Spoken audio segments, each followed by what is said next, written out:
ఆదిత్యాది గ్రహాలు, అశ్విన్యాది నక్షత్రాలు అన్నీ కూడా నిస్తేజస్కం అయిపోయినాయి. వాటిల్లో ఏమాత్రం కళా కాంతి ఎక్కడా లేవు. అంటే చరాచర ప్రపంచం అంతా స్వస్వరూప అభిజ్ఞానాన్ని కోల్పోయి అయోమయ స్థితిలో పడిపోయింది. ఇది వాల్మీకి చెప్పదలుచుకున్నటువంటి విషయం. ఇది పాఠకులంగా మనం గ్రహించాలి. ఎందుకు గ్రహించాలి అంటే స్వరూపమే జగత్తుని నిలబడుతోంది. స్వరూపం లేకపోతే నిలబడటం లేదు. బంగారమే ఆభరణాల్ని నిలబెడుతోంది. ఆభరణాలు ఉండవు ఎప్పుడు బంగారం లేకపోతే. ఆభరణాలకి స్వతంత్ర స్థితి లేదు. అవి తమ యొక్క స్థితి కోసం బంగారం మీద ఆధారపడవలసిందే. ఘటం, శరావం, ముకుడు, మంత ఇలాంటివన్నీ కూడా మట్టి మీద ఆధారపడవలసిందే. అది లేకపోతే ఇవి లేవు. పరమాత్మ లేకపోతే, పరమాత్మ జ్ఞానం లేకపోతే చరాచర ప్రపంచానికి మనుగడ లేదు. ఆభాసే. ఉన్న ఆభాసే, లేకపోయినా ఆభాసే. అది ఆభాస అని మనం గ్రహించటానికి వాల్మీకి చేసినటువంటి వర్ణన ఇది అని మనం గ్రహిస్తే సరిపోతుంది. ఇంకా వాయువులు ఎక్కడ చల్లదనం లేదు.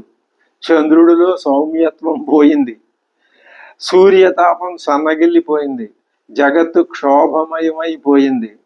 అయోధ్య పరిస్థితి ఈ విధంగా దీనాతి దీనంగా తయారైంది. ఇంకా శ్రీరామ వియోగాన్ని పొంది ఈ చరాచర ప్రకృతితో పాటు గ్రహ సమూహం కూడా ఎలాగా నిస్తేజస్కం అయిపోయిందో వివరించారు కదా. ఇప్పుడు ఇక ఆత్మజ్ఞానం గల ప్రజలు లక్ష్మణుడు ధన్యుడు అని తలపోశారు. ప్రజలకి ఆత్మజ్ఞానం ఉంది. ఎక్కడైనా మనం ఒక వ్యక్తిగతంగా చూసినట్లయితే వ్యక్తులు తెలివి తక్కువగా ప్రవర్తించి మూర్ఖంగా అరిషడ్ వర్గాలకు అధీనులై ప్రవర్తించిన కథే తప్ప ప్రజానీకం మొత్తం సామూహికంగా ప్రజల సమూహమే నారాయణుడు. నరాణం సమూహం నారం. నారమే అయనముగా కలవాడు నారాయణుడు. నారాయణుడు అంటే వేరే ఎక్కడ వైకుంఠంలో ఉన్నాడు, అది వేరే సంగతి. నారాయణుడిని మనం ఎక్కడ దర్శించాలి? ప్రజా సమూహంలో దర్శించాలి. మనం ప్రజా సమూహాన్ని నిత్యం చూస్తూనే ఉన్నాం కదా. అంటే మనకి వందల వేల లక్షల మంది ఒక్కచోట ఎక్కడా కనపడరు. కనిపించే వాళ్ళల్లో నారాయణుడిని చూడటము అంటే దృష్టి భేదం రావాలి. ఆ కనిపించేవాడు నా చుట్టం, నా బంధువు, నా శత్రువు, నా మిత్రుడు అనే దృష్టితో కాదు, నారాయణ స్వరూపంగా భావించుకోవాలి. మాట్లాడడానికి ముందో మాట్లాడిన తర్వాత మధ్యలోనో ఎక్కడో ఒక చోట ఈ భావం రావాలి. వస్తే అప్పుడు ఆత్మజ్ఞానం యొక్క వికాసం మానవుడిలో కలుగుతున్నదనేటటువంటి ఒక శుభ సంకేతం వెలువడుతుంది. అది ఫలితం. ఇప్పుడు శ్రీరాముడి రథం దూరం అయిపోతూ ఉంటే దశరథుని పరిస్థితి చాలా దయనీయంగా ఉంది.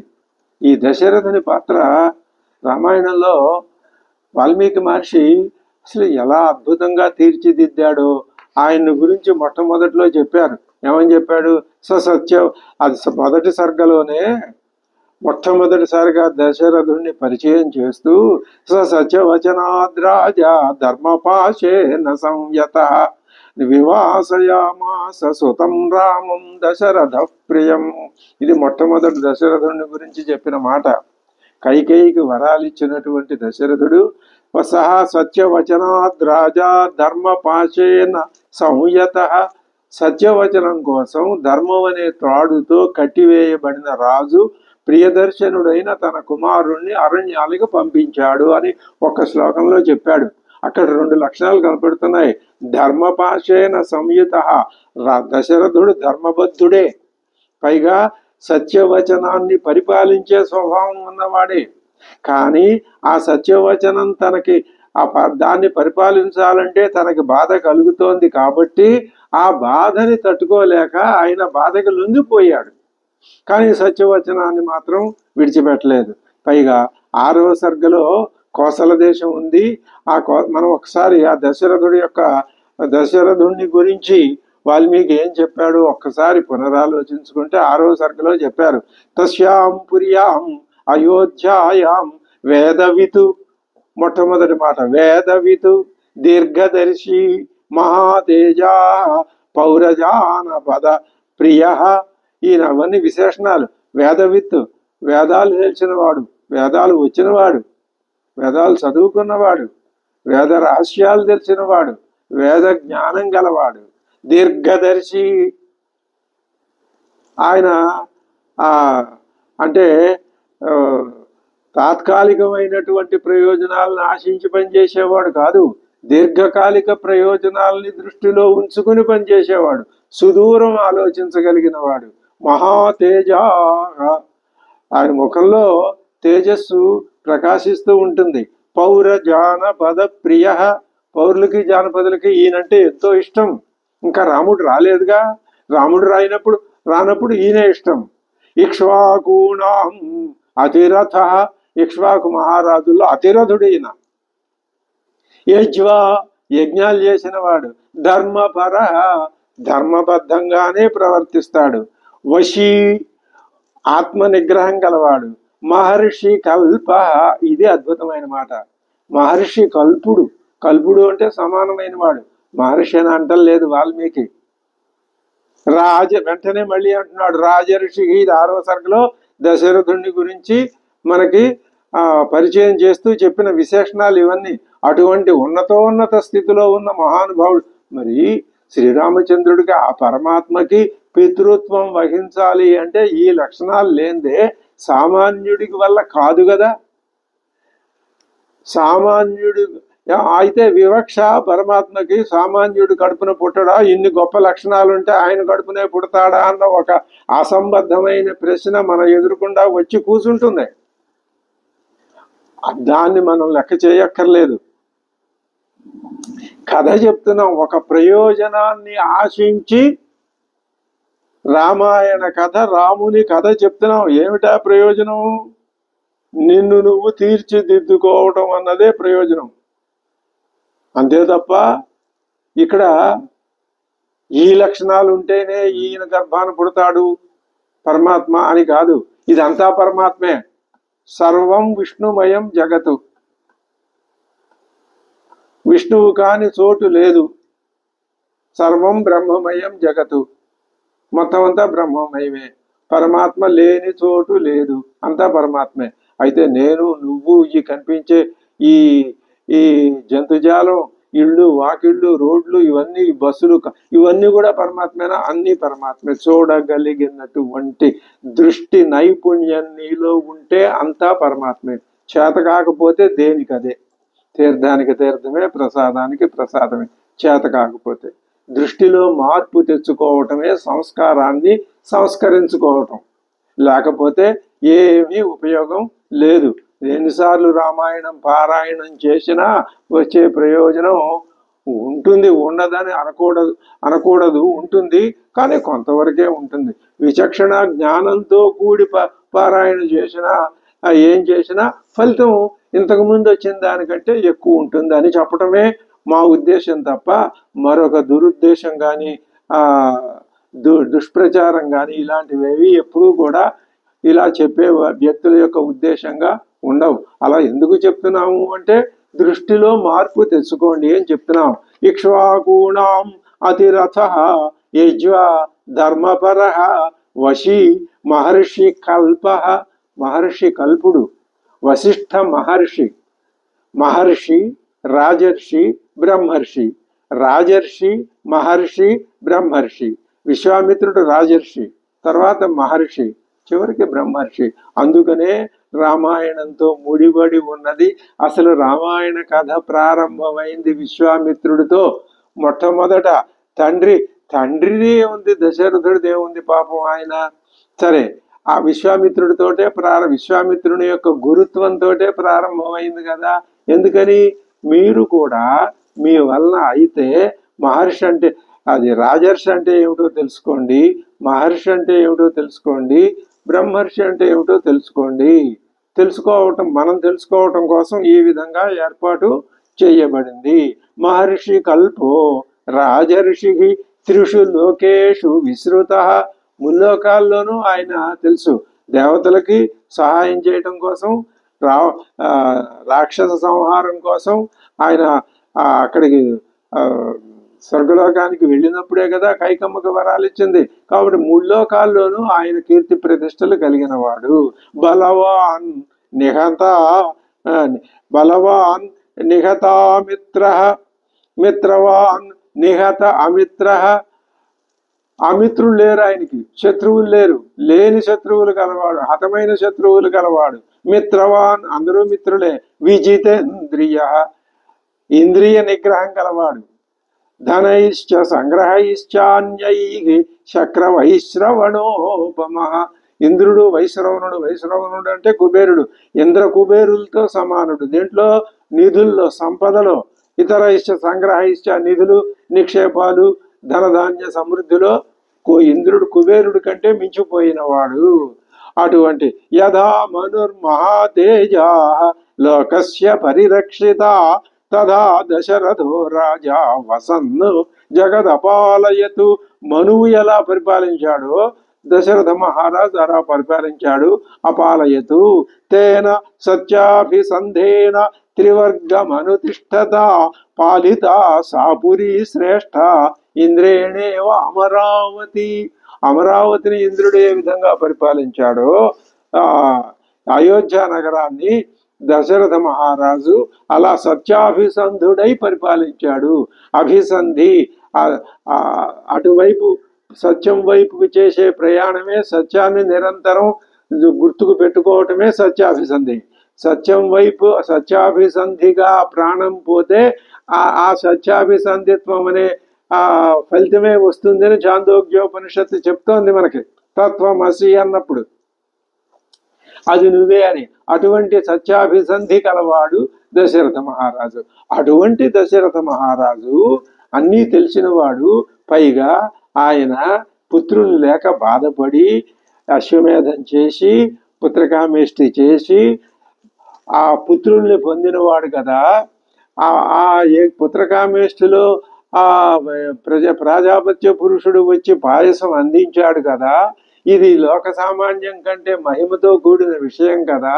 అటువంటి పాయసాన్ని రాణులు ముగ్గురికి పంచిపెడితే మొట్టమొదట తన కోరిక మేరకి, తన ప్రార్థన మేరకు ఆ భగవంతుడే శ్రీ మహావిష్ణువే రాముడుగా వచ్చాడని తెలిసిన వాడు కదా. మరి ఇంత దుఃఖం దేనికి? ఇంత ఇంత ఇంత మరీ ఇదైపోయి అసలు కళ్ళు కనపడని స్థితికి వచ్చి, నుంచోలేని స్థితికి వచ్చి, అయినా దుఃఖాన్ని నుంచి ఆయన మరణించుకోలేకపోతున్నాడే.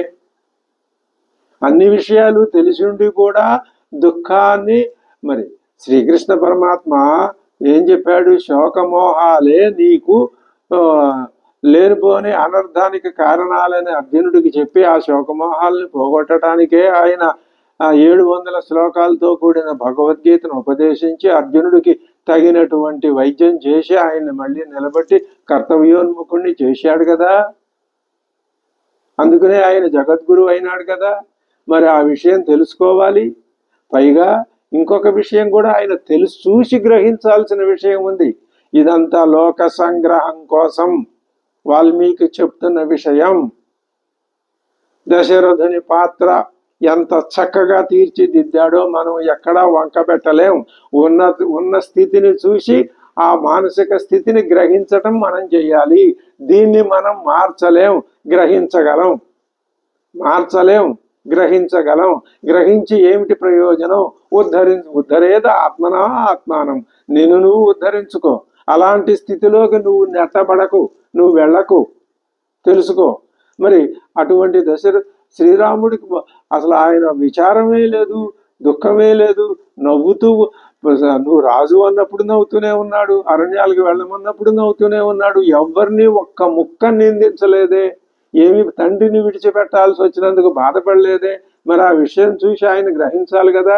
జీవలక్షణం, అది జీవలక్షణం. ఆ దశరథుని జీవం అలాంటిది. అన్నీ తెలుసు, తెలిసినా ఇప్పుడు మనకి ఇలాంటి దశరథులు లాంటి వాళ్ళు, అదే మనం భారతం చదువుతుంటే ధృతరాష్ట్రులు లాంటి వాళ్ళు కనపడుతూనే ఉంటారు. మనకు కనపడటం ఎందుకు, ఇంకొకళ్ళని మనం చెప్పుకోవటం ఎందుకు, మనలోనే దశరథ లక్షణాలు ఉన్నాయి, ధృతరాష్ట్ర లక్షణాలు ఉన్నాయి, శ్రీరామ లక్షణాలు కూడా అడుగున పడిపోయి ఉన్నాయి లేకపోలా. అసలు లోకంలో ఉన్నవే శ్రీరామ లక్షణాలు. ఆ సంగతి మనకు తెలియదు, చెప్తే ఒప్పుకోం, వినం, అంగీకరించం. ఇదే నాకు తెలిసిందంటాం. ఇది మూర్ఖత్వం వచ్చింది. ఇది పోగొట్టుకోవటానికే రామాయణం. ఇక దశరథుడు ఆయన యావత్తు నిర్యతస్తస్య రజోరూపమదృశ్యత నైవేక్ష్వాకు వరస్తావత్ సంజహార ఆత్మచక్షుషి. చూస్తున్నాడు, రథం వెళ్ళిపోయింది.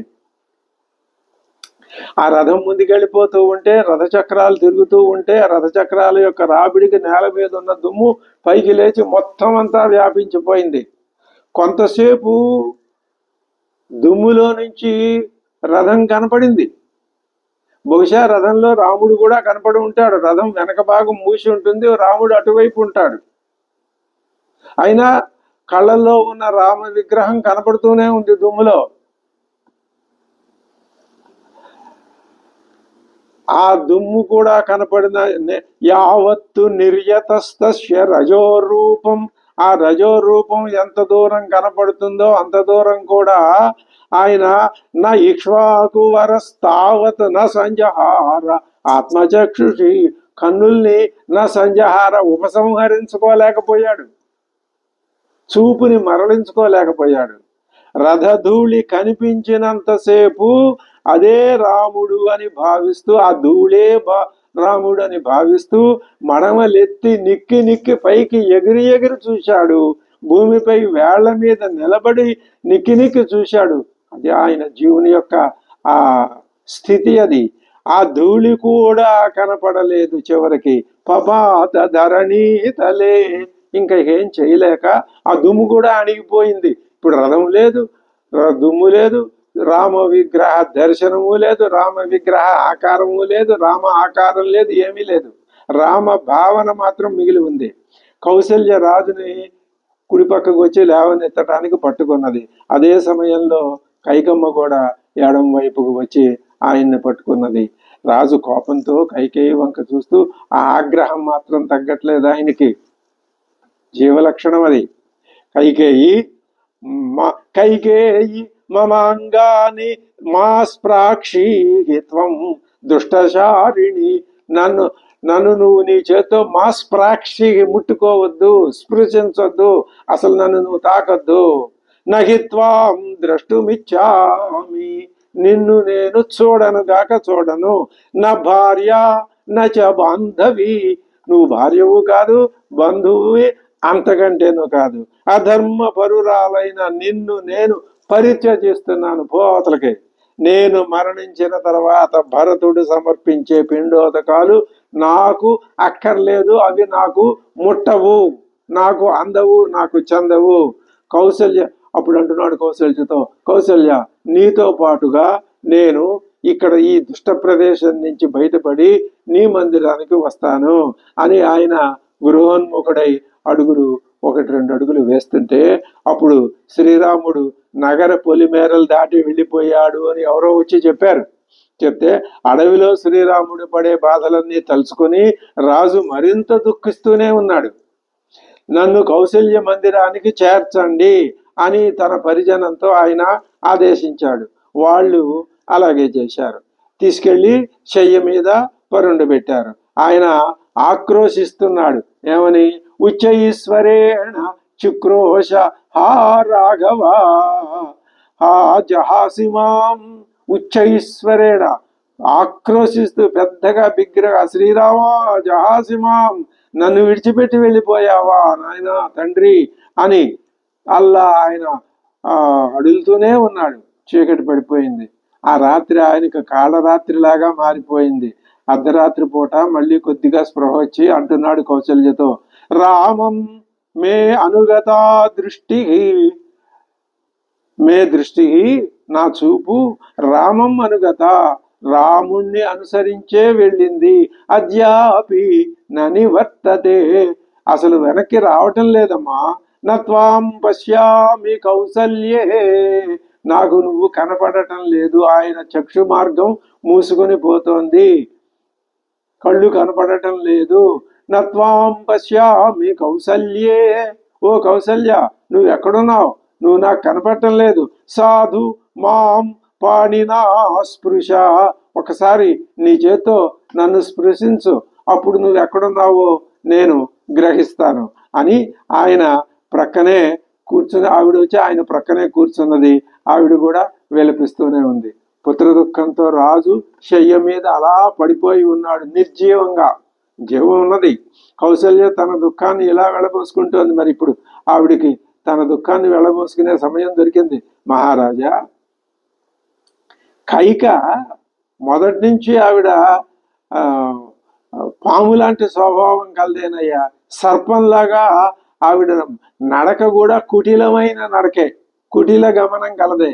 విషం వెళ్ళగక్కి రాముణ్ణి ఇక్కడి నుంచి పంపించేసింది కదా, ఇంకా ఇప్పుడు కుబుసం విడిచిన సర్పంలాగా స్వేచ్ఛగా సంచరిస్తుంది. రాముణ్ణి అడవులకు పంపకుండా ఉంటే ఇక్కడే అయోధ్యలో నా కళ్ళ ఎదురుకుండా ఉండేవాడు కదా. అప్పుడు భరతుడికి రాజ్యం ఇచ్చుకోండి, మాకేం లేదు. రాముణ్ణి ఎందుకు పంపటం నీకు భరతుడి రాజ్యానికి?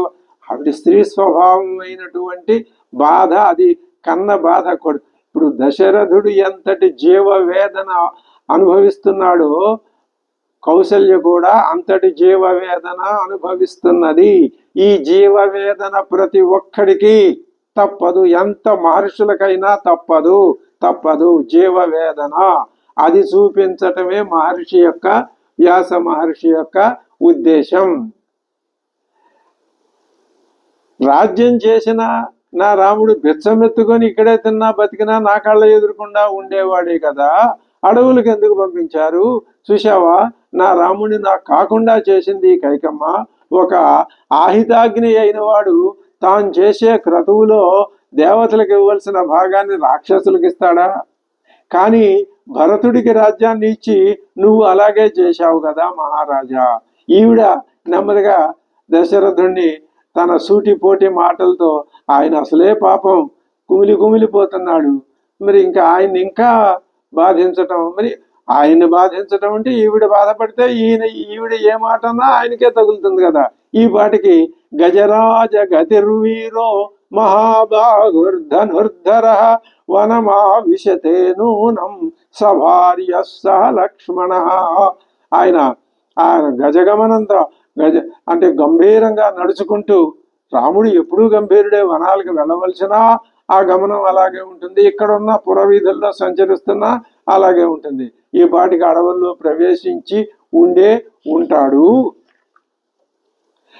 వాళ్ళు అడవుల్లో ఎన్ని కష్టాలు పడవలసి వస్తుందో, నేల మీద తృణశయ్యల మీద పడి ఉండాలి కదా, ఫలమూలాలతోనే పొట్ట నింపుకోవాలి కదా, వనవాసం ముగించుకొని ఎప్పుడు తిరిగి వస్తారో కదా, అప్పుడు ప్రజలు పటరాని సంతోషంతో పొంగిపోతారు సుమా.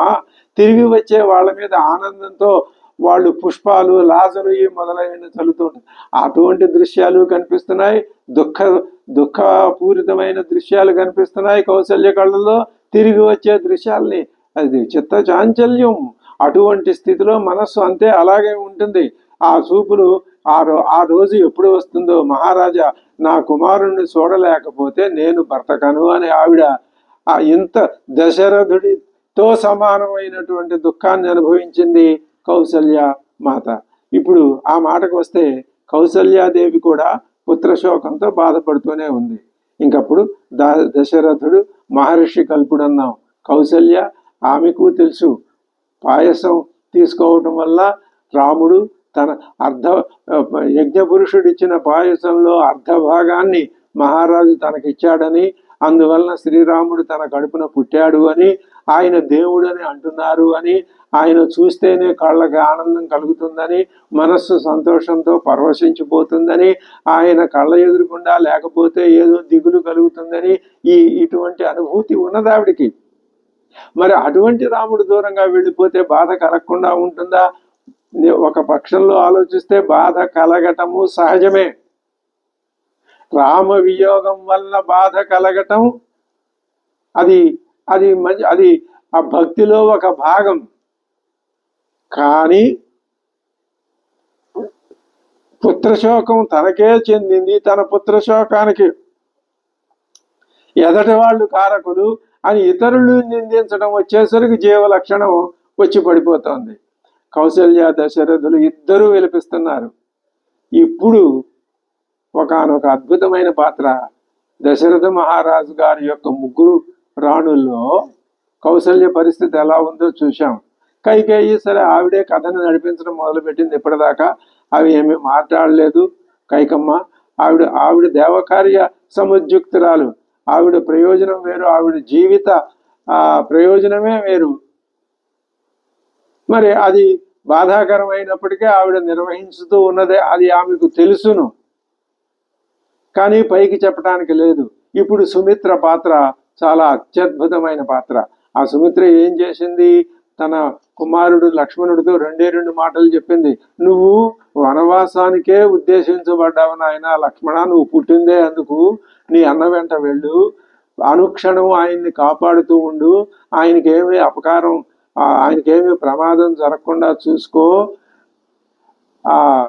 మరి అక్కడ సీతమ్మ వారి నన్నుగా అనుకో, ఆ రాముణ్ణే దశరథుడిగా అనుకో, అడవినే అయోధ్య అనుకో, ఎక్కడుంటే అక్కడ తల్లి తండ్రి ఉన్నారు, అయోధ్య ఉన్నది అనుకో అని ఒక అద్భుతమైన ఏ తల్లి కూడా తన కుమారుణ్ణి నువ్వు వెళ్ళిపో, నువ్వు నీ అన్నతో వెళ్ళు అని పంపించడం, వనవాసానికి వెళ్ళు, 14 ఏళ్ళు అడవుల్లో ఉండు, కష్టపడు, నీ కష్టాన్ని లెక్క చేయకు, నువ్వు అన్ననే సేవించు అని ఇంత ఎందుకని ఈవిడ అలా చెప్పింది అంటే పూర్వజన్మ వాసన. ఆమెకు పరమాత్మ తత్వ అవగాహన ఉన్నది. దశరథుడికి ఉంది, కౌసల్యకు ఉన్నది, లేదని చెప్పటానికి లేదు. కానీ జీవలక్షణం పెళ్ళుబికిపోతుంది. సుమిత్ర ఆ జీవలక్షణంలో కొంచెం తక్కువగా ఉంది. ఆవిడ ఇప్పుడు కౌసల్యకి, దశరథ మహారాజుని ఏమీ అనలేదు, కౌసల్యాదేవితో అద్భుతమైన ఉపదేశం చేసింది. ఆ ఉపదేశ సారాన్ని మనం గ్రహించగలిగినట్లయితే రామాయణ సారం మొత్తం మనం గ్రహించినట్లే అవుతుంది. అది ఆ శ్రీరాముని యొక్క తత్వాన్ని లోకానికి తెలియజెప్పటం కోసమే సుమిత్ర పాత్రని సృష్టించాడు. పైగా విచిత్రమైనటువంటి కథా సంవిధానం. ఆమె 2 శిశువుల్ని కన్నది. ఆ లక్ష్మణుణ్ణేమో నువ్వు రాముడితో వెళ్ళు అన్నది. రాముడి తర్వాత యువరాజు కావలసిన వాడు భరతుడు, నువ్వు ఆ భరతుడిని సేవించు అని శత్రుఘ్నుడితో చెప్పింది. అంటే రాముడు భరతుడు ఒకటైతే లక్ష్మణుడు శత్రుఘ్నుడు కూడా ఒకటే, మొత్తం 4 ఒకే అవతారం 4గా, ఆ 4ని మళ్ళీ 2గా విభజించుకొని లోకానికి ఒక ప్రవృత్తితో కూడిన నివృత్తి మార్గాన్ని చూపిస్తున్నది రామాయణం. అంత దూరం మనం భావిస్తే మనకు ఒక అద్భుతమైన సందేశం లభిస్తుంది. ఆవిడంటోంది శ్రీరాముడి పరత్వం అంటే శ్రీరాముని యొక్క దైవత్వం, శ్రీరాముని యొక్క వైష్ణవత్వం, నారాయణత్వం, విష్ణు స్వభావం, విష్ణువే శ్రీరాముడు అనే తత్వం సుమిత్రకు తెలుసును. విలపంతిం తథా తాంతు కౌసల్యాం ప్రమదోత్తమాం ఇదం ధర్మే స్థిత ధర్మ్యం సుమిత్ర వచనమబ్రవీతు. ఇదం అంటే ఈ జన్మాంతర సుకృత వశేన తారా మండోదర్యోరివ సుమిత్రాయా పరతత్వ జ్ఞానం అస్తి. అద్భుతమైన వ్యాఖ్యానం చెప్పారు గోవిందరాజాచార్య స్వామి. తారకి మండోదరికి ఏ విధంగా పరమాత్మ తత్వం తెలుసునో, తారేమో వానర కులంలో పుట్టినా, మండోదరి రాక్షస కులంలో పుట్టినా వాళ్ళల్లో ఆ పరమాత్మ తత్వ జ్ఞాన ఛాయలు ఉన్నాయి. అలాగే సుమిత్ర కూడా ఇదం, అది వక్ష్యమాణం, అది తవ అంటున్నది. తవ ఆర్యే మరి తనకంటే పెద్దది కదా, పట్ట మహర్షి కదా ఆర్యే, ఓ పట్ట మహర్షి. సద్గుణైర్యుక్త పుత్ర సపురుషోత్తమ. సద్గుణాలతో కూడినటువంటి పురుషోత్తముడే సహాపుత్ర, నీ కుమారుడు. నీ కుమారుడు ఎవరనుకుంటున్నావు? పురుషోత్తమ. ఎటువంటి పురుషోత్తముడు? సద్గుణైర్యుక్త కింతే విలపితేనైవం కృపణం హృదితేనవా ఇదం ధర్మే స్థిత ధర్మ్యం సుమిత్రా వచనమబ్రవీత్ విలపంతీం తదా తాంతు కౌసల్యాం ప్రమదోత్తమ. కొన్ని శ్లోకాలు, వాల్మీకి శ్లోకాలు తప్పనిసరిగా మనం చక్కగా చదువుకోవాలి. వాటికి అర్థాన్ని తెలుసుకొని ఆనందించాలి, తరించాలి, పరమార్థ జ్ఞానాన్ని పొందాలి. ఇదం ధర్మే స్థిత ధర్మ్యం సుమిత్ర. ఇదం వచనం అబ్రవీత్. ధర్మే స్థిత ధర్మ్యం వచనం. ధర్మంలోనే ఉన్నది ఆవిడెప్పుడు. ధర్మబద్ధురాలు, ధర్మంలో ఉన్నది. అధర్మ వాసన లేదు సుమిత్రమ్మ దగ్గర. ఆవిడ ధర్మ్యమైన మాట చెప్పింది. అంటే వాల్మీకి మహర్షి సమర్థిస్తున్నాడు సుమిత్ర చెప్పిన మాటల్ని. సుమిత్ర చెప్పే మాటలు ధర్మ్యం, ధర్మబద్ధమైన మాటలు. అదంతా వేద సంహితమైన మాటలే. ఏమంటుంది అది? తవ ఆర్యే. ఇప్పుడు మరి సుమిత్ర చెప్పినదే ధర్మ్యం అని ఎలాగ చెప్తారు? వక్తృభేదాత్ వక్తృవైలక్షణ్యాత్ ధ్వనిభేద అని అలంకారికులు చెప్తూ ఉంటారట. చెప్పేవాళ్ళ యొక్క అర్హత మీద ఆధారపడి ఆ చెప్పబడిన విషయంలో ఉన్నటువంటి అంతరార్థాన్ని, మరొక అర్థాన్ని, వ్యంగ్యార్థాన్ని, బయటికి కనిపించే అర్థం కాక మనం గ్రహించి ఆనందించవలసిన అర్థం ఆధారపడి ఉంటుంది అని అలంకారికులు అంగీకరించిన విషయం. కాబట్టి సుమిత్ర మాటలకి మంచి విలువ ఉన్నది అని.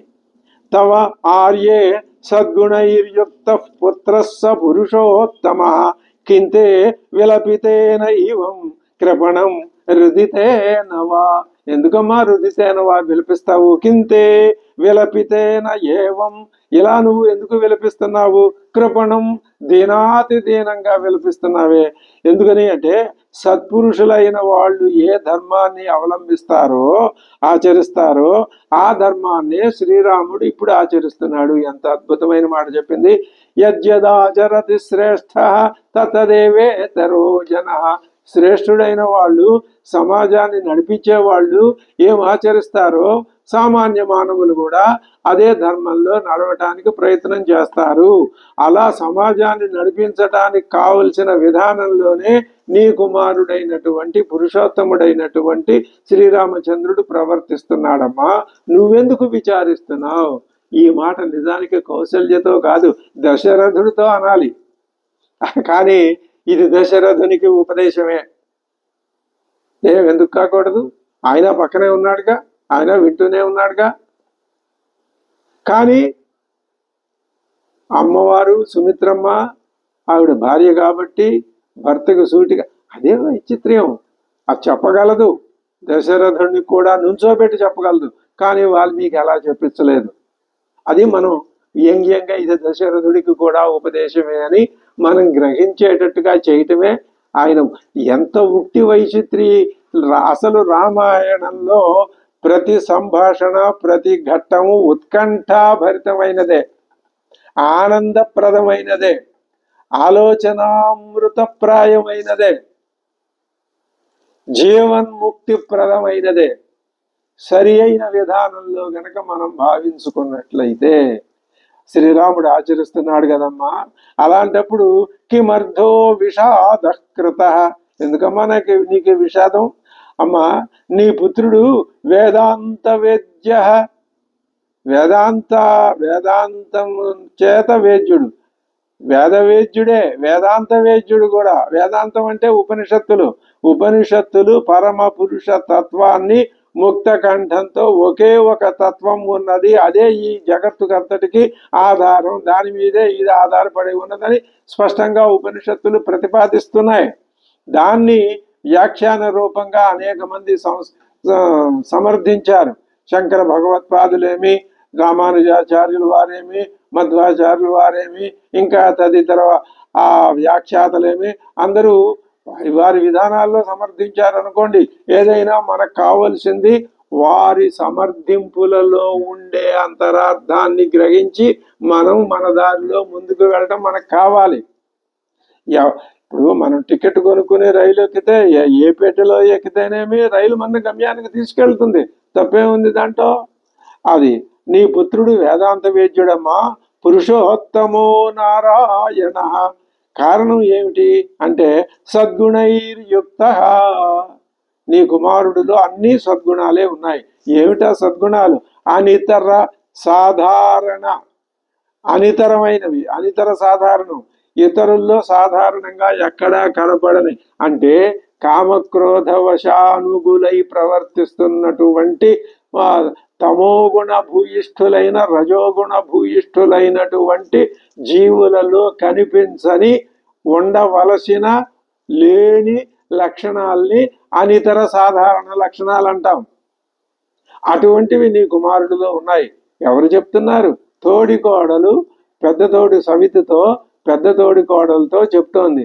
ఇది లోకంలో ఎంత విచిత్రమైన రామాయణ కథాకల్పన ఇది, ఎంత గొప్ప సన్నివేశం.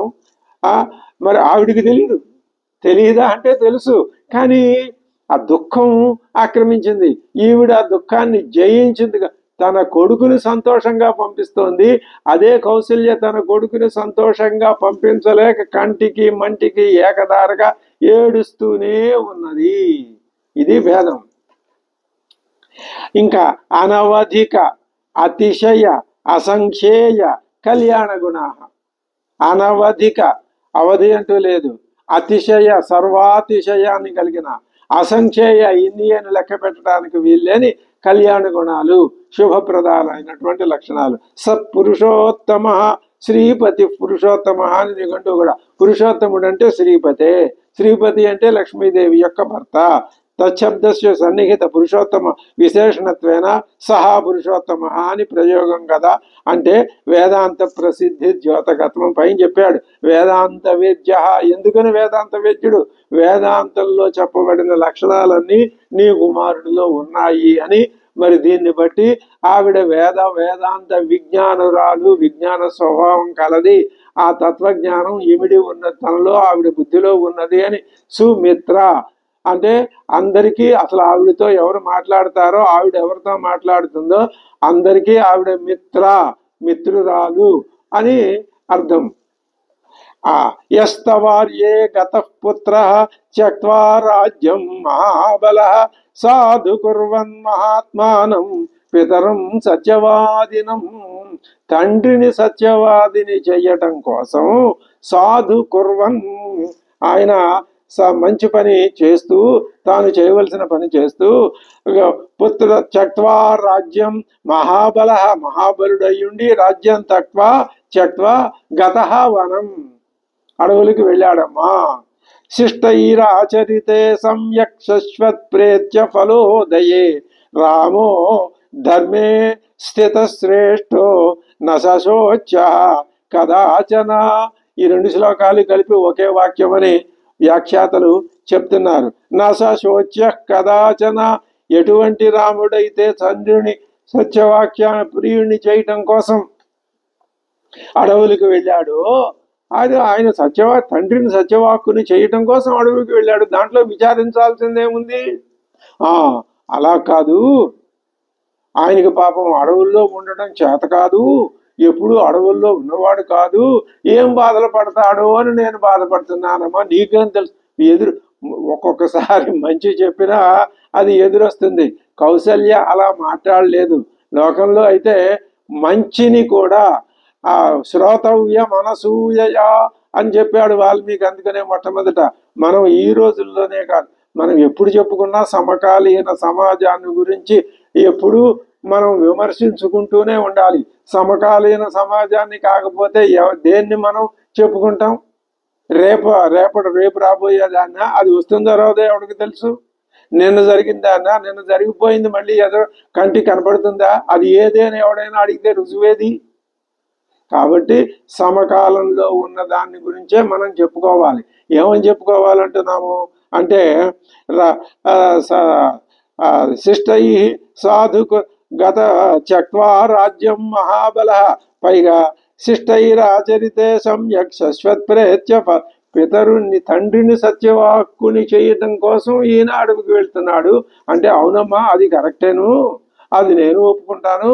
కానీ రాముడు అడవుల్లో బాధలు పడలేడు, ఇక్కడే ఏదో మూల పడి ఉండేవాడు కదా అనే మాట అన్నది ఆవిడ. దానికి నీకేం తెలుసు, నువ్వు నీ కొడుకుని నీ దగ్గరే ఉంచుకోవచ్చు కదా, నీ కొడుకుని ఎవరు పంపమన్నారు, ఇలాంటి లోకల్ ఇప్పుడు అంటే మంచి లక్షణాన్ని కూడా చెడ్డ లక్షణంగా చూపించి నిరూపించి చెప్పటం అది ఎప్పుడూ ఉంది, ఇవాళ ఉంది, రామాయణ కాలంలోనూ ఉంది. అది అందులో ఉన్నటువంటి ఆ దృష్టాదృష్ట ఫలితాలను గురించి విచక్షణ చేసి తెలుసుకోవటమే మానవుని యొక్క బుద్ధి యొక్క పరమ లక్ష్యం కావాలి తప్ప ఆ ప్రవాహంలో పడి కొట్టుకుపోవటమే.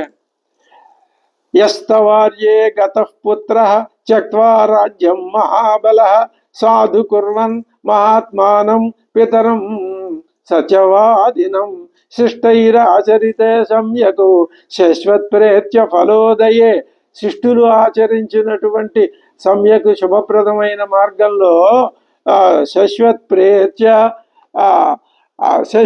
ప్రేత్య శిష్టైరాచరితే ధర్మే పితృవాక్య పరిపాలన రూపధర్మంలో సమ్యక్ స్థితస్సన్ను హస్తం ప్రాప్యం రాజ్యమపి త్యక్త్వా సత్యవాదనం పితరం సాధు సిద్ధ సంకల్ప కుర్వన్ వనం గతః రామో న శోచ్యః ఇది యావతు. రాముని గురించి నువ్వు విచారించనక్కర్లేదు. ఫలోదయే ప్రేత్య ఆయన యొక్క నడవడి ఎలా ఉంది అంటే ఆయన ఆలోచించే చేస్తున్నాడు అడవులకు వెళ్ళటం, ఇది నీకు ఎప్పుడు ఫలితాన్ని ఇస్తుంది, తండ్రిని సత్యవాక్కుని చెయ్యటం వలన ఆముష్మిక ఫలితం వస్తుంది. అది అక్కడ లభించే ఆముష్మిక ఫలితాన్ని పరలోకంలో లభించేటటువంటి ఆ ప్రేచ్ఛ అక్కడ పొందబడేటటువంటి దానిని చూసి నీ కుమారుడు చేసింది ఇది సంభావనీయమే అనేటటువంటి లక్షణాన్ని ఆమె ఎత్తి చూపించి కౌసల్య యొక్క దుఃఖాన్ని తగ్గించే ప్రయత్నం చేస్తున్నది సుమిత్ర. రాము నశోచ్య, ఎందుకమ్మా రాముని గురించి నువ్వు చూడు, నేను నా లక్ష్మణుని ఆనందంగా నీ రాముడితో పంపిస్తున్నానే, ఎందుకు నువ్వు రాముడిని అడవులకు వెళ్ళిపోతావు?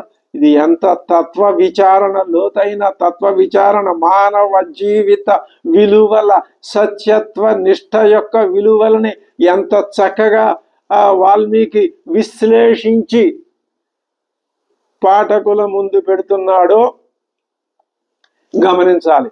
అందుకనే వాల్మీకి లాంటి మహాకవి ఆనాటికి ఈనాటికి వాల్మీకి సాటి ఒకడే, మరొకడు లేడు. ఎంతమంది వచ్చినా ఆయన అడుగుజాడల్లో నడిచారే తప్ప ఆయన్ని మించిన వాళ్ళు ఇంతవరకు లేరు. కారణం ఏమిటి? అది ఆయన గొప్పతనమా? అవును, ఆయన గొప్పతనమే. ఆ గొప్పతనం ఎలా అవుతుంది? నువ్వు అనుకోవట్లేదా? పోనీలే, కాదు. ఎందుకని కాదు? ఆ రామాయణం గొప్పతనం. అలా అన్నాడు, తప్పే ఉంది దాంట్లో. రామాయణం గొప్పతనమే వాల్మీకి మాటల్లో వచ్చింది. వాల్మీకి గొప్పవాడైనాడు. రామాయణాన్ని అనుసరించే వాల్మీకి గొప్పవాడైనాడు. ఆ రామాయణాన్ని ఆ వాల్మీకి మాటల్ని అనుసరించి నీ దారిలో వెళ్ళి నువ్వు పరిమితుడవై, ఆయన అపరిమితంగా లోకానికి అంతటికీ చెప్పాడు, నువ్వు పరిమితుడవై నీ జీవభావాన్ని విడిచిపెట్టుకుంటూ ముందుకు వెళ్ళు. ఇదే కదా సందేశం. ఇంతకంటే వేరే ఏమైనా ఉందా? ఏమీ లేదు. వర్తతే చ ఉత్తమం వృత్తిం లక్ష్మణోస్మిన్ సదానక. అదిగో అదే వెంటనే ఆవిడ చెప్తోంది, రాముడు అడవికి వెళ్తున్నాడని నశోచనీయ, నువ్వు విచారించవలదు. చూడు, లక్ష్మణుని చూసి నేర్చుకో, తెలుసుకో. వర్తతే చ ఉత్తమాం వృత్తిం లక్ష్మణ, ఉత్తమోత్తమైన ప్రవర్తనలో ఉన్నాడు లక్ష్మణుడు. అస్మిన్ సదా అనఘ, అనఘుడు, అఘవాసన లేనివాడు అనఘుడు లక్ష్మణుడు. దయావాన్ సర్వభూతేషు లాభస్తస్య మహాత్మన. ఈయన అలా ఉండటం ఆ మహాత్ముడికి ఇది లాభం. ఇక్కడ వర్తతే, ఇక్కడ చెప్తున్నారు గోవిందరాజాచార్యులు వారు, గోవిందరాజీయం వ్యాఖ్యలో వకారం గాయత్రి మంత్రంలో 5వ అక్షరం, అది ఈ శ్లోకంలో మొట్టమొదట ప్రయోగించారు. 24 అక్షరాలు, 24,000 శ్లోకాలకు మొదట గాయత్రి మంత్రార్థ అక్షరాలు ఉన్నాయి కాబట్టి ఇవి రామాయణం అంటే గాయత్రి మంత్ర వివరణమే. గాయత్రి మంత్రాన్ని వివరిస్తే అదే రామాయణ కథ. ఏమిటి ఆ గాయత్రి మంత్రం? గాయంతం త్రాయతే ఇది గాయత్రి.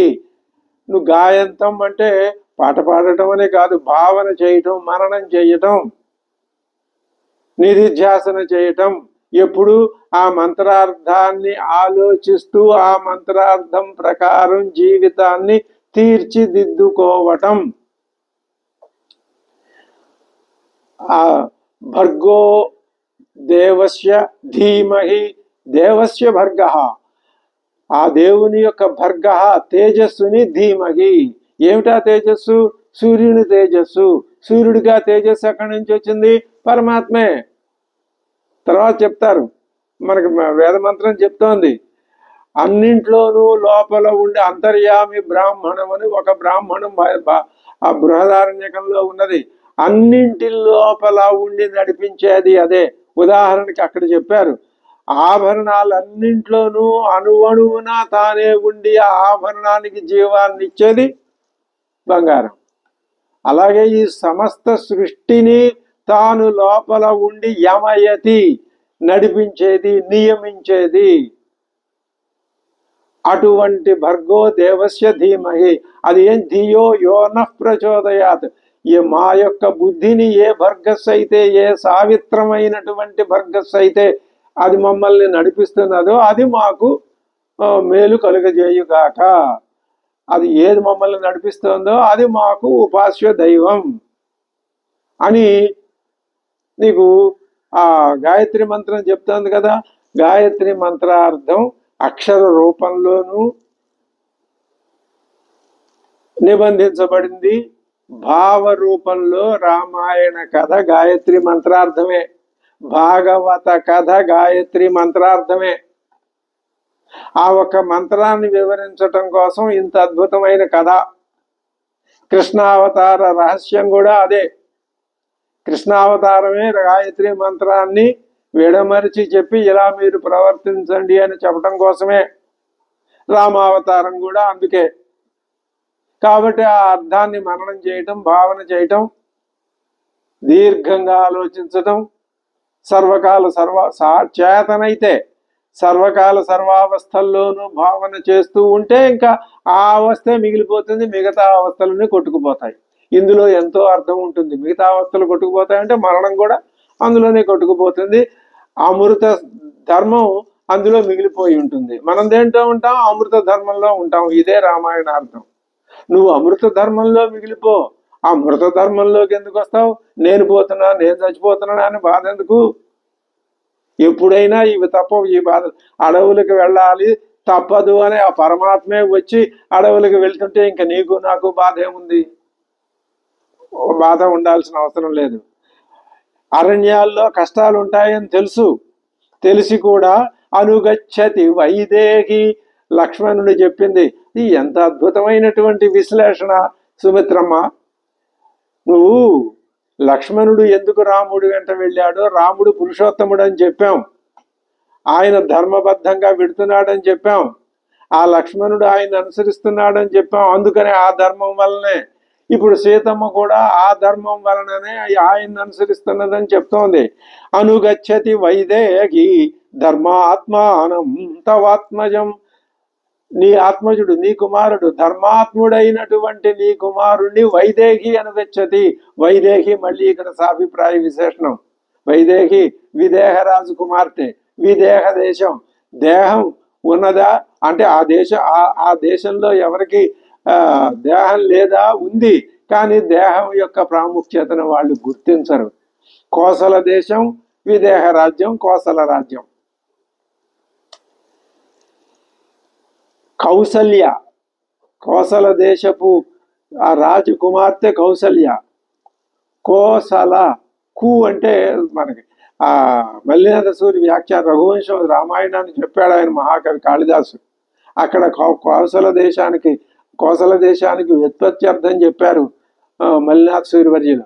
ఏమని? కు అంటే భూమి, కుహు సలతి, భూమిని సలతి దున్నేది. అక్కడ ఆ దేశంలో భూమిని దున్ని పంటలు పండించి జీవిస్తారు. అది కుసల. కోసల దేశం అంటే పంటలు పండుతాయి. కేవలం భూమిని దున్ని మొక్కలు వగైరాలు ఈ ధనాలు ఈ మన కాయలు కూరలు పండించడం కాదు.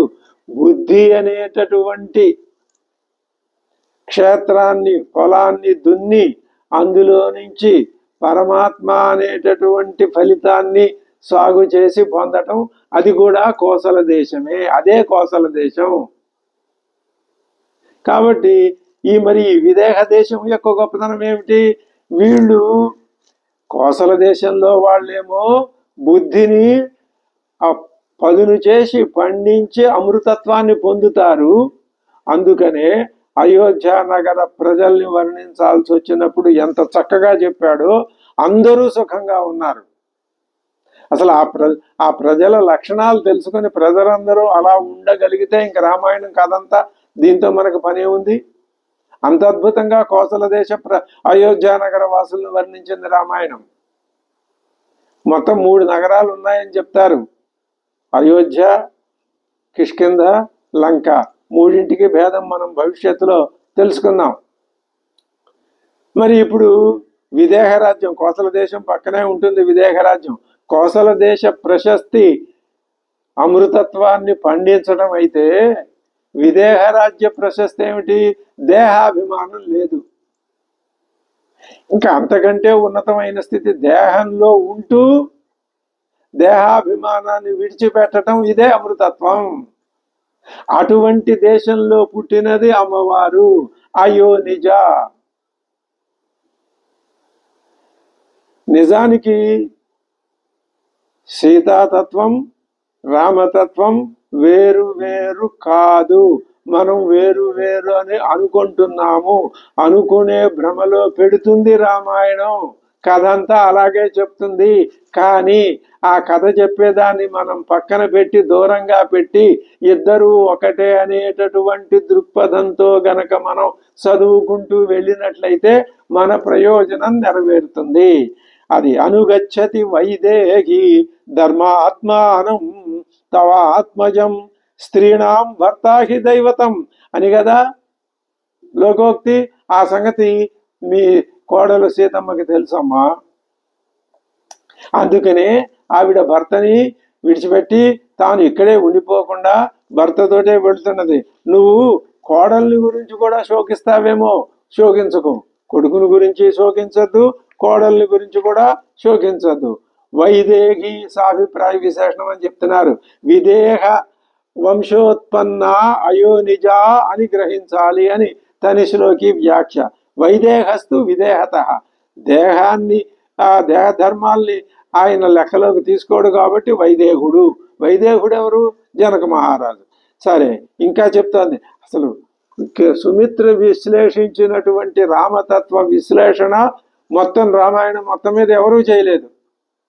అంత అద్భుతమైన విశ్లేషణ ఇది. మనం ఎంత సవివరంగా చెప్పుకోగలిగితే అంత అద్భుతమైనటువంటి ఆనందాన్ని మనం పొందవచ్చు. ఇంకొక మాట ఏం చెప్తున్నదో గ్రహిద్దాం.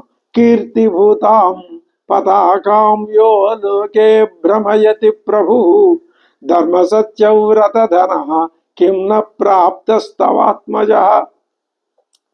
నీ కుమారుడు పొందలేనిదేముందమ్మా? కిం న ప్రాప్త, ఏది పొందలేడు? అన్నీ పొందగలడు. ఏమిటా అన్ని?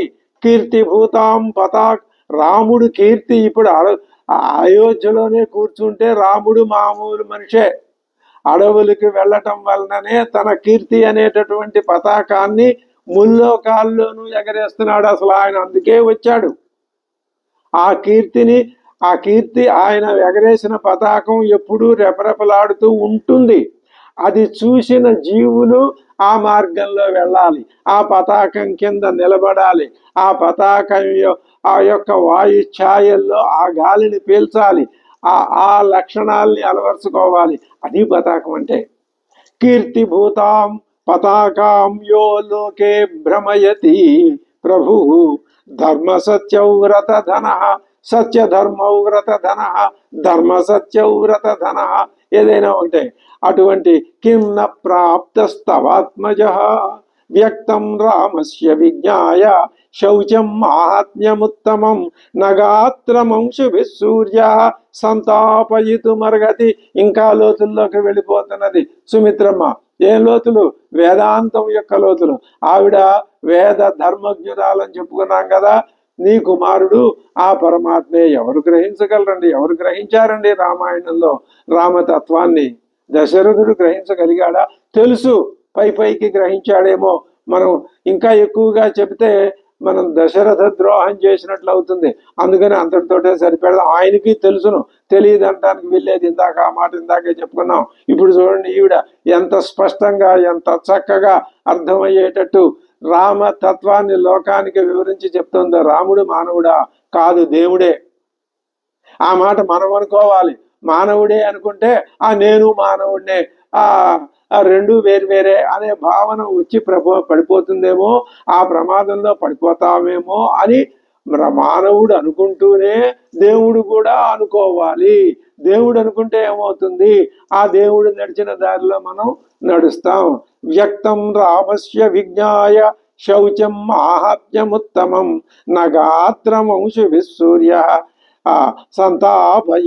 సంతాపయితుమర్హతి. ఇప్పుడు అడవుల్లోకి వెళ్తున్నాడు, ఎంతో బాధపడిపోతుంది. ఇందాక అన్నది అమ్మవారు కౌసల్య అంతకు ముందు, ఇక్కడే ఉంటే బాగుండేది మా రాముడు, అరణ్యాలకు వెళ్లకుండా. అరణ్యాల్లో ఎన్ని బాధలు ఉన్నాయో నీకేం తెలుసమ్మా సుమిత్రమ్మా అని అంటుందేమో అని అనుకున్నాం కూడా మనం. దానికి ఆవిడ అనకముందే ఆవిడ మనసులోకి ఆ ఊహ వచ్చిందేమో అని ఈవిడ జవాబు చెప్పేస్తున్నది. అది వాక్య విధురాలు అంటే అర్థం. అది వాక్యాలు ఎలా మాట్లాడాలో వాక్యవేత్త, వాగ్వేదాం వరురాలు సుమిత్ర. ఆవిడ చెప్తున్నది ఏమని? నా గాత్రం అంశుభి సూర్య సంతాపయితుమర్హతి.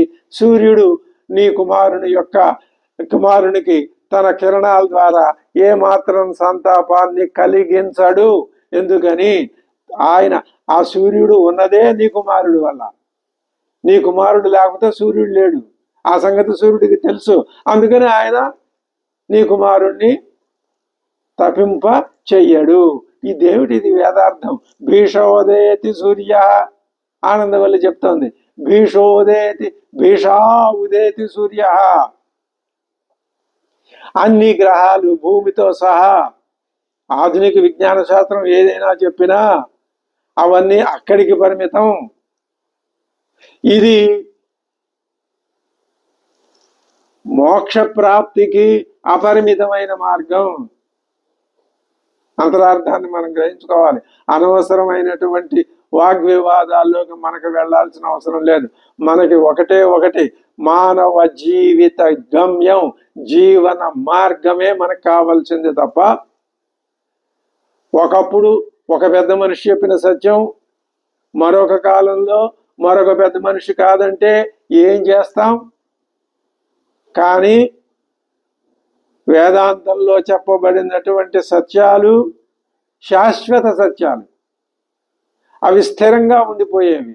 భీషాస్మాద్వాత భీషోదేతి సూర్య భీషాస్మాద్వాత పవతే భీషోదేతి సూర్య భీషాస్మాదగ్నిశ్చ ఇంద్రశ్చ మృత్యుర్ధావతి పంచమ. తైత్రీయోపనిషత్తు ఆనందవల్లిలో చెప్తున్నది మాట. ఆ జ్ఞానశక్తి యొక్క భయం చేతనే పరమాత్మ అంటే మళ్ళీ ఇప్పుడు లోకంలో ఎలా తయారైంది అంటే కొన్ని మాటలు అతిగా ఉపయోగించేయటం వల్ల అవి అసందర్భంగా, అతిగా, అనవసరంగా ఇలా ఉపయోగించడం వల్ల వాటి యొక్క సరి అయినటువంటి అర్థాన్ని జనం గ్రహించే స్థితిలో లేరు. ఇలా చాలా మాటలు ఉన్నాయి. ఏం చేస్తాం? లోకం ఎప్పుడూ అంతే. అది తమో గుణం, రజోగుణం లక్షణం. నువ్వు ఏదైనా ఒక కొత్త విషయాన్ని ఇది నువ్వు ఆచరించాలి అని చెప్తే 4 రోజుల లోపల దాన్ని సామాన్యం చేసి అవతల పడేస్తారు అంతే. ఇంకా దాని జోలికి ఎవరో వెళ్ళరు. ఇప్పుడు వేదాంతం కూడా ఈనాటి పరిస్థితుల్లో జనసామాన్యంలో అలాగే అయింది. ఈ మాట చెప్పుకోవటంలో మనమేమి భయపడక్కర్లేదు. మరి ఎవరికి వేదాంతం? జిజ్ఞాసులకి. అథాతో బ్రహ్మ జిజ్ఞాస, ఎవరికైతే బ్రహ్మ జిజ్ఞాస ఉంటుందో వాళ్ళకి వేదాంతం ఎప్పుడు నిత్య నూతన రమణీయంగా ఉంటుంది. మిగిలిన వాళ్ళకి ఎలా ఉంటుంది అంటే, ఏ సందర్భాల్లో మైకులో పెట్టి ఆ భగవద్గీత శ్లోకాలు వేస్తుంటారో ఆ స్థితికి దిగజారిపోతుంది. ఇది లోక ధర్మం. దీన్ని ఎవరు ఏమీ చెయ్యలేరు, ఎవరు మార్చలేరు. అది అంతే. శివ సర్వేషు కాలేషు కాననేభ్యో వినిసృత రాఘవం యుక్త శీతోష్ణ సేవిష్యతి సుఖానిల. వాయువు రాఘవుణ్ణి చక్కగా సేవిస్తాడు. ఆయన అనవసరమైనటువంటి తన ప్రతాపాల జంఝావార్తాలు అలాంటివేమి అసలు రాముడు. అదే రామరాజ్యం అంటే. మరి అయోధ్య వాసులు ఎందుకు భయపడుతున్నారు, బాధపడుతున్నారు, ఏడుస్తున్నారు, విలపిస్తున్నారు రాముడు వెళ్ళిపోతుంటే? రాముడు ఉన్నంత కాలం వాళ్ళు సుఖంగా ఉన్నారు. ఆ విషయం వాళ్ళు గ్రహించగలిగారు, మనం గ్రహించలేం. రాముడు మనసులో ఉన్నా అది మనం సుఖం అని అనుకోలేం. వాళ్ళకి అది కథగా తీసుకుందాం కాబట్టి అక్కడ ఒక ప్రతీకాత్మకంగా చెప్పాం. ఇప్పుడు ఉన్నాడు రాముడు, ఆనాడు ఉన్నాడు, ఈనాడు ఉన్నాడు, ఏనాడు ఉంటాడు రాముడు. మనం కనిపెట్టలేంగా, మనకి తెలియదుగా. ఎందుకని? బాగా ఒక జానుడెత్తున దుమ్ము పేరుకుపోయిందిగా మనస్సు అనే అద్దం మీద. ఆ దుమ్ము ఎవడు పోగొడతాడు? ఎవరు పోగొట్టలేరు. శయానమనఘం రాత్రౌ పితేవాభిపరిష్వజన్ రశ్మిభి సంస్పృజన్ శీతైః చంద్రమాహ్లాదయిష్యతి. చంద్రుడు హ్లాదయిష్యతి, ఆనందపరుస్తాడు రాత్రిపూట. ఆయన శ్రీరామచంద్రమూర్తి హాయిగా చక్కగా నిద్రపోతూ ఉంటే చంద్రుడు తగుమాత్రపు చల్లదనాన్ని, ఇప్పుడు ఏసీ కూలింగ్ లాగా ఆయన కావలసిన చల్లదనాన్ని, శయానం అనఘం రాత్రౌ శయానం పితేవాభిస్పృశన్. అందుకనే రామచంద్రుడు, రాముణ్ణి ఆ చంద్రుడు తండ్రి వలె అభిస్పృశన్, తన కిరణాలతో స్పర్శిస్తూ, మనం వెళ్ళి కూర్చుంటే మననే స్పృశిస్తాడు. ఆ చంద్రుడే ఆనాడు రాముణ్ణి, ఆనాడు హనుమంతుణ్ణి కర్తవ్యోన్ముఖుణ్ణి చేశాడు. ఈనాడు మననే చేస్తాడు. కానీ మనం గ్రహించలేంగా, మనకు తెలియదుగా. రశ్మిభి సంస్పృజన్ శీతైః చంద్రమా హ్లాదయిష్యతి. జగదాహ్లాదకారకస్యాపి భగవత్ అసలు శ్రీరాముడే జగదాహ్లాదకారకుడు. అటువంటి జగదాహ్లాదకారకుడైన శ్రీరాముణ్ణి కూడా ఆహ్లాదపరుస్తాడు తన విద్యుక్త ధర్మంగా చంద్రుడు. అంటే ప్రకృతి అంతటికి ఆత్మ లాంటి వాడు పరమాత్మ శ్రీరామచంద్రుడే.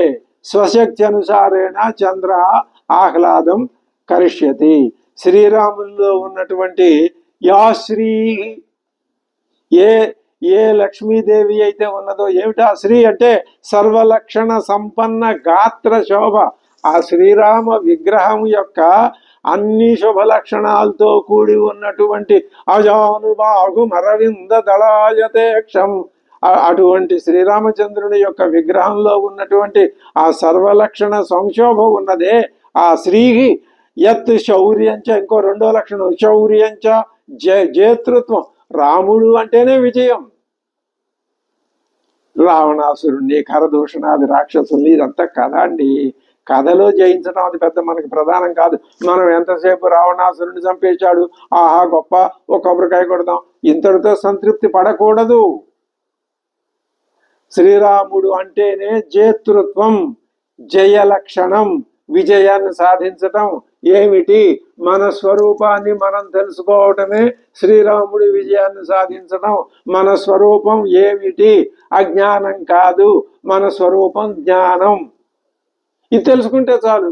చాలా చాలా సరళమైన సున్నితమైన విషయం. తర్వాత యాచ కళ్యాణ సత్వత యా శ్రీ యౌర్యంచ యాచ కళ్యాణ సత్వత. ప్రశస్తమైన బలయుక్తత్వం, కళ్యాణ సత్వం. కళ్యాణ సత్వం అంటే బలం కలిగి ఉండటం. ఈ అసాధారణ కారణాల చేత రామ క్షిప్రం రాజ్యమవాప్స్యతి. ఈ మూడు లక్షణాలు ఎక్కడైతే ఏ వ్యక్తిలో ఉంటాయో అతడు రాజ్యాన్ని పరిపాలించి తీరుతాడు. ఇది సుమిత్ర చెప్పినటువంటి జోస్యం అనండి, మరి లేకపోతే శ్రీరామచంద్రుని యొక్క తత్వం అనండి. మరి ఈ లక్షణాలు రాముడిలో ఉన్నాయి కదా, ఇప్పటిదాకా ఉన్నాడు, రాజ్యాన్ని పరిపాలించకుండా అడవుల కిందకి వెళ్ళిపోతున్నాడు, మళ్ళీ వస్తాడు, రాజ్యాన్ని పరిపాలిస్తాడు. అది ఆశ్వాసాన్ని కలిగించటం కోసం. ఆశ్వాసం అంటే ఊరడింపు. ఎవరిని ఎవరు ఊరడిస్తున్నారు అది మనం గుర్తుకు తెచ్చుకోవాలి. కౌసల్యమ్మని సుమిత్రమ్మ ఊరడిస్తున్నది. నీ రాముడు అమ్మా కౌసల్య అడవుల్లోనే ఉండిపోతాడు, నువ్వు ఇక్కడ ఊరినే కుమిలిపోయి కొనారు వెళ్ళిపోకు, నువ్వు వస్తాడమ్మా, వచ్చి రాజ్యాన్ని పరిపాలిస్తాడు. నువ్వేదో మాటలు చెప్పావులే, అది ఎలా నేను నమ్ముతాను అని నువ్వు అంటావా అనుకో. నీ కుమారుల్లో యాశ్రీ, ఆ తర్వాత యచ్చౌర్యం, యచ కళ్యాణ సత్వత, ఈ మూడు లక్షణాలు ఉన్నాయి కాబట్టి అవి రాజ్యాన్ని పాలింప చేయకుండా వృధాగా పోవు. ఇది అద్భుతమైన విషయం, సుమిత్ర చెప్పినటువంటి జోష్యం అన్నమాట. అప్పుడు కౌసల్య మనస్సుకి నాకంటే సుమిత్ర చిన్నదానివైనా ఎంత చక్కగా చెప్పావమ్మా, పుత్రశోకంతో అజ్ఞానంతో నా కళ్ళు మూసుకుపోయి నేను ఆ దృష్టిలోనే పడిపోయాను తప్ప, ఇదిగో మన భర్త గారు కూడా అదే దృష్టిలో పడిపోయాడు తప్ప, ఇప్పుడు మేమిద్దరం నువ్వు చెప్పిన విధంగా మా దృష్టిలో మార్పు మేము తెచ్చుకోగలమమ్మా అని లోపలైనా అనుకుంటుందేమో. అనుకున్నది ఆవిడ. ఈ ఆశ్వాసం చివరిలో ఆ మాట చెప్తారు. సూర్యస్యాపి భవేత్ సూర్యో హి అగ్నేరగ్ని ప్రభో ప్రభు. సూర్యస్య సూర్య అగ్నేరగ్ని. సూర్యుడికి సూర్యుడు ఎవరు? శ్రీరాముడు. ఎలాగా? శ్రీరాముడే పరమాత్మ. పరమాత్మ అంటే స్వరూపమే. ఆభరణాలకి బంగారం ఏమిటి? స్వరూపం. బంగారం లేని ఆభరణాలు ఉంటాయా? ఉండవు. సూర్యుడికి స్వరూపం ఏది? పరమాత్మ. పరమాత్మ లేనిదే సూర్యుడు ఉన్నాడా? లేడు. కాబట్టి సూర్యుడికి సూర్యుడు ఎవరు? శ్రీరాముడు. ఆ పరమాత్మే శ్రీరాముడుగా వచ్చాడు కదా. సూర్యుడికి సూర్యుడు ఎవరు? శ్రీరాముడు. అది దాంట్లో అర్థం. సూర్యస్య సూర్య మనసో మనో యద్వాచోహ వాచం. అది మరి కేనోపనిషత్తు చెప్పింది కదా, అదే భావాన్ని ఈవిడ మాటలు మార్చి చెప్తున్నది. సూర్యస్యాపి భవేత్ సూర్య అగ్నేరగ్ని ప్రభో ప్రభు. శ్రీయశ్రీశ్చ. శ్రీకి శ్రీ ఎవరు? ఆయనే. అగ్నికి అగ్ని. ప్రభువుకి ప్రభువు. ప్రభువు అంటే బ్రహ్మ. దీనంతటిని సృష్టించి పాలించి లయం చేసేది బ్రహ్మ కదా. ఆ బ్రహ్మకి బ్రహ్మ పరమాత్మ. మరి అగ్ర్యా కీర్తి కీర్త్యా క్షమా క్షమా. క్షమకి క్షమ, కీర్తికి కీర్తి. ప్రభో ప్రభు సర్వనియంతు బ్రహ్మాదేరపి నియంత. శ్రీయశ్రీ సంపదోపి సంపద. సంపదకే సంపత్తు. ఈ సంపద అంతా ఉన్నదంటే సంపదలో ఉండి దాన్ని నడిపించి నిలబెట్టిందేది ఉందో అదే సంపద. కీర్త్యా అగ్ర్యా కీర్తికి కీర్తేరపి ప్రాశస్య ఆపాదక. క్షమా క్షమా సర్వాధారభూతాయా భూమే అపి ఆధార. క్షమకి క్షమ. క్షమ అంటే భూమి. భూమికి ఆధారం భూమి. భూమికి భూమి ఆయనే. ఈ భూమి ఏదో అనుకుంటోంది, నేను ఉన్నాను, నేనే ఇదంతా. నీ మొహం ఏమీ లేదు. నువ్వు అదంతా ఎలా చేయగలుగుతున్నావు అంటే ఆ పరమాత్మ యొక్క దీనివల్లనే చేయగలుగుతున్నావు. భీష. ఆ భయం చేతనే ఈ సృష్టి మొత్తం నడుస్తుంది. లేకపోతే వీటికేం తెలుసు? ఈ పిచ్చిమొహాలు. ఆయన నడిపిస్తున్నాడు ఆ శక్తిని. అందుకనే జ్ఞానశక్తి క్రియాశక్తి. జ్ఞానము శక్తి. జ్ఞానము శక్తి. జ్ఞానం వేరు, శక్తి వేరు కాదు. శక్తి జ్ఞానంలో అంతర్భాగమే. జ్ఞానం లేనిదే శక్తి లేదు. జ్ఞానానికి శక్తి కావాలి. రెండు ఒకటే. శక్తి అమ్మవారు, జ్ఞానం అయ్యవారు. జ్ఞానం శ్రీరామచంద్రుడు, శక్తి సీతామ్మవారు. పరమేశ్వరుడు జ్ఞానస్వరూపుడు, శివస్వరూపుడు. పార్వతీదేవి శక్తి స్వరూపిణి. ఈ పేర్లు నామధేయం. పేర్లుదేముంది? వాచారంభణం వికారో నామధేయం. మాట. ఆ నామధేయం ఎక్కడ? నోట్లోనే ఉంది. బయట ఎక్కడుంది? ఎక్కడా లేదు. దైవతం దైవతానాం చ భూతానాం భూతసత్తమః తస్య కేహ్యగుణా దేవి రాష్ట్రే వా అభ్యధవా పురే. ఆవిడికి ఆ బ్రహ్మాది దేవతలకి ఇతడు పరమదైవతం. దైవతం దైవతానాం సమస్త భూతముల ఉనికికి భూతానాం భూతాల ఉనికికి ఈయన భూతం అంటే ఇదిగో పంచభూతాలు పృథివీ తేజో వాయురాకాశాలు ఇవి భూతాలు. ఈ భూతాలకి అది చాందోగ్యం చక్కగా చెప్పింది. అవి సృష్టించి తదేవ అనుప్రావిశతు, తనే అందులో ప్రవేశించాడు. ఇంకేమిటి అదే ఇది, ఇంకా వేరే ఏది కాదు. తస్యకే హ్యగుణాదేవి, ఈయనలో ఏ అవగుణానికి చోట్లేదు, అన్ని సగుణాలే. సర్వవ్యాపకుడైన శ్రీ మహావిష్ణువే ఈయనే రాముడు. ఈయనకి ఇది అరణ్యం, సర్వవ్యాపకుడు అండి. ఇక్కడ ఆయనకి అరణ్యంలో బాధలు పడతాడు. కౌసల్యాదేవి యొక్క అజ్ఞానాన్ని ఎంత చక్కగా దాంట్లో ఉన్నటువంటి అమాయకత్వాన్ని వివరించి చెప్తున్నదో, అందుకు సుమిత్రదేవి పాత్రను సృష్టించింది వాల్మీకి. రాముడు భయపడిపోతాడు, బాధపడిపోతాడు, కింద పడుకోలేడు, ఇక్కడేమో హాయిగా సుఖంగా ఎంత అమాయకురాలు అమ్మ. అంతటా ఉన్నవాడు ఆయనకి అడవి ఏమిటి, నగరం ఏమిటి, ఎంత వేదాంతార్థాన్ని చెప్తున్నది సుమిత్ర. కాబట్టి మనం ఏమని భావిస్తున్నాము అంటే, నిశ్చయాత్మకంగా శ్రీరామాయణం యొక్క హృదయ అంతర్భూతమైన భావాన్ని అంటే రామతత్వాన్ని సుమిత్ర చక్కగా బయటపెట్టింది. ఇది మనం దీర్ఘంగా ఎంత సునిశ్చితంగా మననం చేసుకోగలిగితే మనకంత ఉపయోగం. పృథివ్యా సహ వైదేహ్యా శ్రియాచ, పృథివ్యా సహ అదిగో ఎవరు, భూదేవి, సహ వైదేహ్య సీత, అలాగే శ్రియాచ విజయలక్ష్మి, ముగ్గురు. భూదేవి అంటే రాజ్యం, ఈయంతో అడవికి వెళ్ళింది అమ్మవారు, సీతమ్మవారు. శ్రీయ రాజ్య సంపద, శ్రీ సంపద సీతాదేవే, కానీ విడిగా చెప్తాం రాజ్య సంపద అని అర్థం కావటం కోసం. భూదేవి, సీతాదేవి, విజయలక్ష్మి అనే ఈ ముగ్గురితో పురుష ఋషభ క్షిప్రం తిసృభిరేతాభిః సహ రామో అభిషేక్ష్యతి.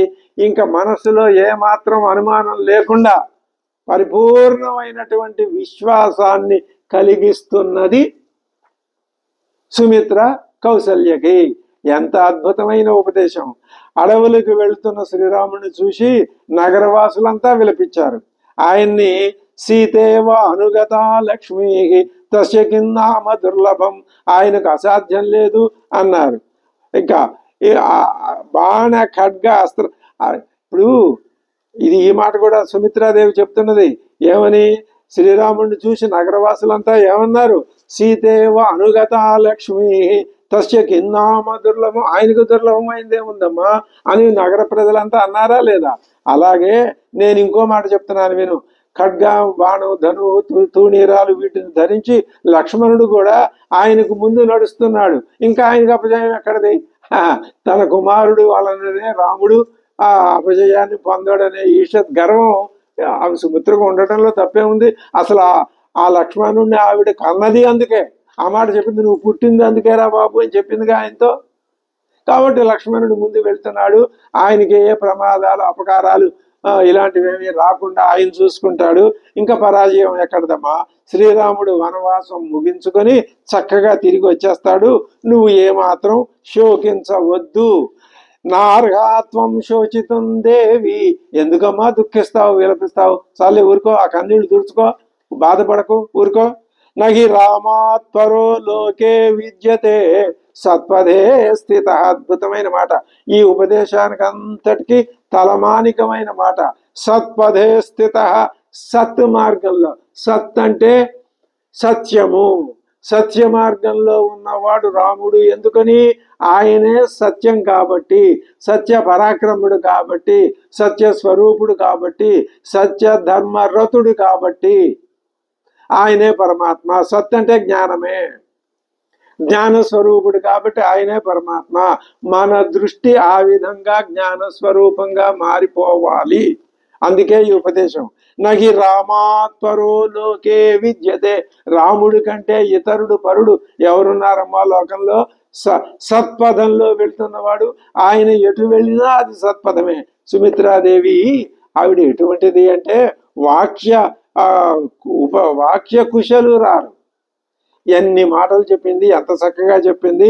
ఎదటి వారి ఎంత బాధపడుతూ ఉన్న కౌసల్యని ఓదార్చి ఆవిడ బాధనంతా చేత్తో తీసేసినట్టు పక్కన పెట్టేసినట్టుగా పెట్టి ఆవిడికి ఆత్మధైర్యాన్ని కలిగించినటువంటి ఆ సుమిత్రాదేవి ఉపదేశం ఇంతకు ముందు కుమారుడికి చెప్పినప్పుడు 2 మాటలే చెప్పింది.